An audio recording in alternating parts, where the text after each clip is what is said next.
एक कोई संत एक राजा के यहाँ गए।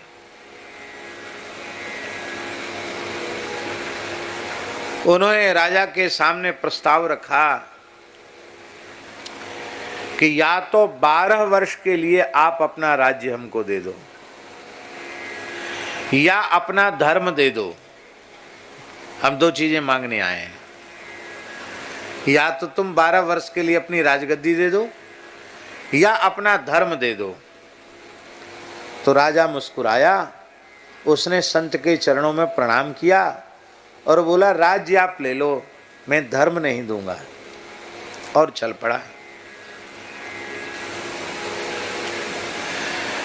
चलते चलते एक बगीचा मिला, उस बगीचे में वो रुका। उस बगीचे में देखा कि एक स्त्री है, वो बहुत सुंदरी है, रो रही है। और उस स्त्री के सामने एक घोड़ा है, बड़ा सुंदर घोड़ा है, उस पर बढ़िया जीन कसी हुई है। जीन जानते हो ना, घोड़ा की पीठ पर जो जीन कसी जाती है, जीन कसी हुई है। राजा ने कहा कि देवी तुम क्यों रो रही हो, तुम कौन हो? उस देवी ने कहा कि संसार में मेरा कोई नहीं है, मैं इस निर्जन वन में अकेली पड़ी हुई हूँ, ये घोड़ा मेरा है। आप धर्मात्मा पुरुष मालूम पड़ते हैं, आप मुझे अपना आश्रय दे दो। राजा को दया आ गई, राजा ने उस स्त्री को आश्रय दे दिया। अब आश्रय देने वाले की सब भरण पोषण सब व्यवस्था करनी चाहिए। तो घोड़ा जीन कसा तो तैयार था ही। राजा घोड़े पर बैठा, उस स्त्री को घोड़े पर बिठाया और शहर में गया। बोले यहाँ रहो। बोले कहाँ रहेंगे, किसके घर में रहेंगे?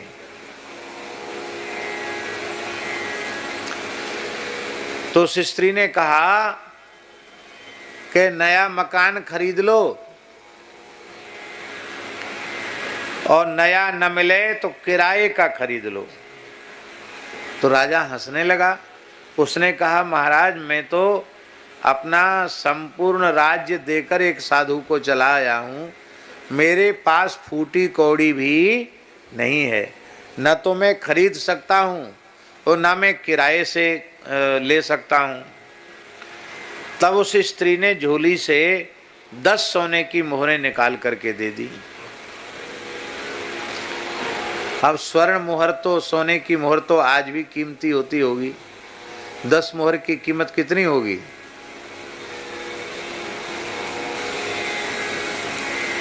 क्या 7-8 लाख रुपए होगी, ऐसा बता रहे हैं। तो उस जमाने में तो कौड़ियों में तो मकान बन जाते थे। 7-8 लाख का मकान तो बढ़िया आ गया होगा। जो भी उस हिसाब से कोई प्रयोजन नहीं है। अब हिसाब जोड़ने का क्या मतलब है? हाँ, लेकिन सस्ता जमाना था। ये कोई बहुत पुरानी बात हम नहीं बता रहे हैं। हमारे खाक चौक में भंडारा होता था, राकेश जी, पहाड़ी बाबा के समय, गुरुदेव के समय, पुरानी बात है।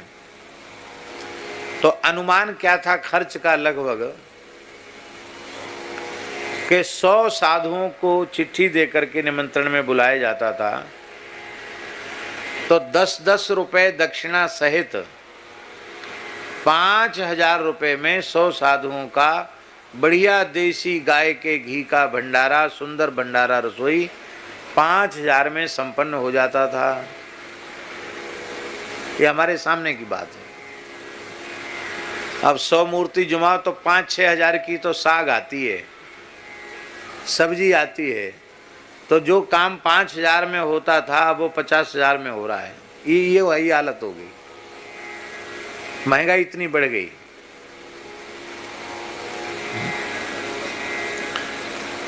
आजकल वृंदावन में इतनी भूमि महंगी हो गई।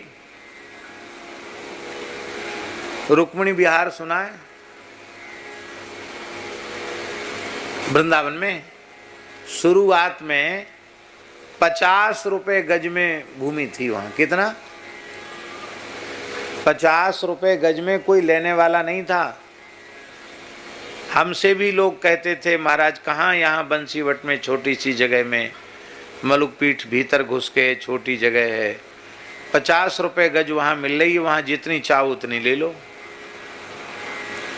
कोई सोचता ही नहीं था कि वहाँ ऐसा हो जाएगा। आज वहाँ 1 लाख रुपए गज जगह है, जहाँ 50 रुपए गज। ये हमारे सामने की बात है, कोई 100-200 साल पुरानी बात थोड़ी बता रहे हैं आपको। इतना अंतर आ गया। तो 10 मोहरें तो कम नहीं थी, 10 मोहरों में बढ़िया मकान मिल गया और राजा वहां प्रेम से रहने लग गया। अब उस स्त्री ने कहा कि खाली मकान से थोड़ी काम चलेगा, रोज का भी तो रोजी रोटी चाहिए। तो बोले क्या करें? बोले नौकर रख लो। बोले नौकर को तनख्वाह देनी पड़ेगी, खर्च बढ़ जाएगा। तो बोले यहाँ का जो राजा है ना, वो दूसरे राज्य में चला गया था, अपना राज्य तो छोड़ दिया। तो यहाँ का जो राजा है, यहाँ के राजा की कचहरी जो है न्यायालय, उसमें तुम चले जाया करो। तो बुद्धिमान हो, जानते हो फैसले देना, तो वहाँ सलाह देने का काम किया करो, उससे कुछ पैसा तुमको मिल जाएगा, उससे गुजारा चलेगा। अब वो जाकर वहाँ सलाह देने लग गया। अब तो बहुत जल्दी जल्दी पुराने जटिल जो केस थे वो भी सुलझने लग गए और उत्तम से उत्तम न्याय होने लग गया। तो वहाँ का जो राजा था उसको बड़ा आश्चर्य हुआ कि हमारे कचहरी में तमाम वाद प्रतिवाद लंबे समय से चलते रहते थे, सुलझते ही नहीं थे। अब तो झगड़े ही सब समाप्त होने वाले हैं। इतने बढ़िया न्याय, इतनी बढ़िया, ये ऐसा कैसे हो जाता है? तो कहा महाराज एक व्यक्ति रोज आता है, वो किसी से कुछ लेता नहीं है, कोई हठपूर्वक उसको कुछ दे दे तो भले ही कुछ ले ले, लेता नहीं है, कोई फीस नहीं है उसकी, पर वो इतनी बढ़िया सलाह देता है, उससे न्याय बहुत अच्छा हो रहा है। तो राजा ने उस व्यक्ति को, उस राजा को बुलाया और बुला करके बोले हमारे कोई पुत्र नहीं है, हम तो इसी चिंता में थे कि योग्य उत्तराधिकारी कहाँ मिले, इतना न्यायवादी व्यक्ति कहाँ मिलेगा। उसने ब्राह्मणों को बुलाकर उसके मस्तक पर मुकुट धर दिया और बोले तुम ही अब यहाँ के राजा हो, मैं तो वन में भजन करने जाऊँगा। वो राजा तपस्या करने चला गया। अब उस स्त्री ने कहा कि देखो अब राजा बन गए हो तो कुछ काम करो। तो उसने कहा कि क्या काम करूं? बोले पूरे नगर को पहले सुंदर भोजन कराओ, न्योता दिलाओ। तो राजा ने तुरंत आदेशित कर दिया कि पूरे नगर का कल नगर भोज है, धुआं बंद भंडारा। हमारे ब्रिज में बोलते हैं धुआं बंद। जमुना पल्ली पार के गामन में पूरे गांव का झरा होता है तो बोलते धुआं बंद भंडारा। एक गांव में हम गए, जमुना पल्ली पार अपनो स्थान है खाक चौक का, राधा गोपाल मंदिर रुदायन में। तो पहली बार जब गए तो वहाँ मंदिर की घंटी लेके ब्रजवासी बालक टन टन टन घंटी बजावे, सुनो सुनो भैया सुनो, कल या गांव में राधा गोपाल जी के यहाँ धुआं बंद भंडारा है। भैया धुआं बंद भंडारा क्या चीज़ होती है? हमने पूछा गांव के लोगों से, बोले बाबा पूरे गांव को धुआं बंद है, याई को धुआं बंद भंडारो कहें।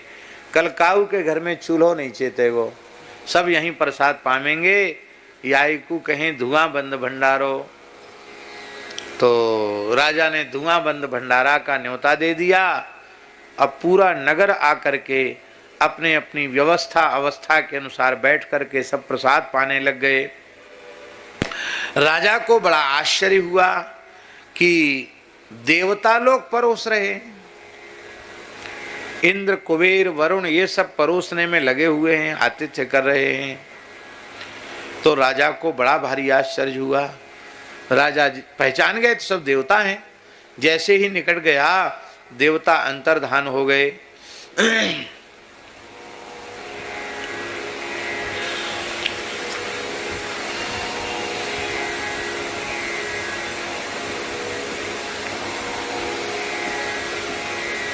राजा अपने महल में आया और अपनी स्त्री से पूछा, जो स्त्री उसको मिली थी उससे पूछा कि आश्चर्यजनक घटना मैंने देखी है, तुम क्या मिली हमको जंगल में? कि निरंतर मैं आगे बढ़ता ही चला गया और आज मैं यहाँ का राजा हो गया हूँ, पूरे नगर का न्योता, और उस न्योते में देवता लोग परोसगारी का काम कर रहे हैं, मेहनत का काम देवता कर रहे हैं। बड़ा आश्चर्य है, ये क्या चमत्कार है, मेरी समझ में नहीं आ रहा है। उस स्त्री ने कहा कि आपने किसी साधु बाबा को राज्य दिया था, उसका समय पूरा हुआ कि नहीं हुआ? तो राजा ने कहा आज 12 साल पूरे हो रहे हैं, बस एक दिन है, आज शाम तक 12 साल पूरे हो जाएंगे। तो इसलिए जाओ, आज तुम्हारा समय पूरा है, अब तुम घोड़े पर चढ़ के भी जाओगे तो शाम तुमको हो जाएगी, तो तुमने जो अवधि दी थी वो पूरी हो जाएगी, तुम अपना राज्य वापस ले लेना। यह सुन करके राजा ने कहा कि मैं अब घर नहीं जा सकता। क्यों? बोले इसलिए नहीं जा सकता क्योंकि मैंने तुमको आश्रय दिया है, तुमसे बिना पूछे तुमको छोड़कर मैं नहीं जा सकता। तो वह स्त्री बड़ी जोर से खिलखिलाकर हंसी और हंसकर उसने कहा कि अरे तुम मुझे स्त्री समझ रहे हो?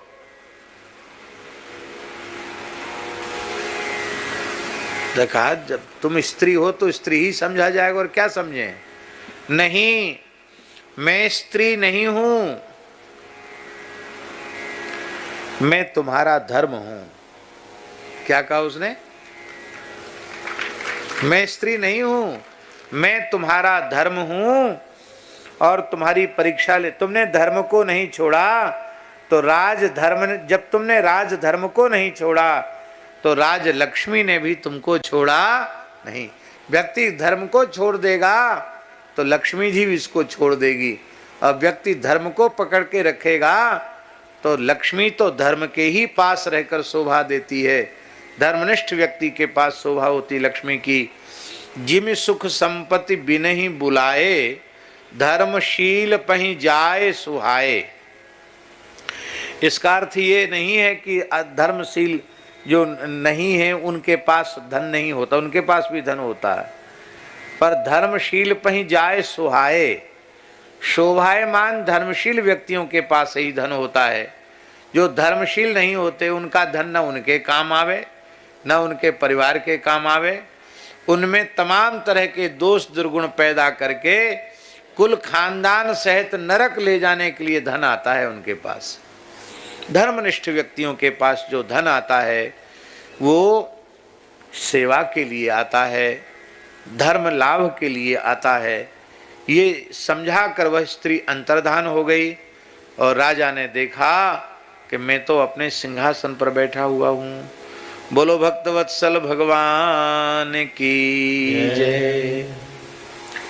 इसी को कहते धर्मो रक्षति रक्षिता। जो धर्म की रक्षा करता है धर्म उसकी रक्षा करता है। मनुष्य सब कुछ त्याग दे पर उसे अपना धर्म त्यागना नहीं चाहिए। तो इस गाय ने धर्म का त्याग नहीं किया, प्राणों को न्यौछावर करने के लिए तैयार हो गई बहुला गाय, पर अपना धर्म नहीं छोड़ा, सत्य धर्म को नहीं छोड़ा। तो उसका परिणाम यह हुआ कि वह तीनों के तीनों वैकुंठ के अधिकारी हो गए।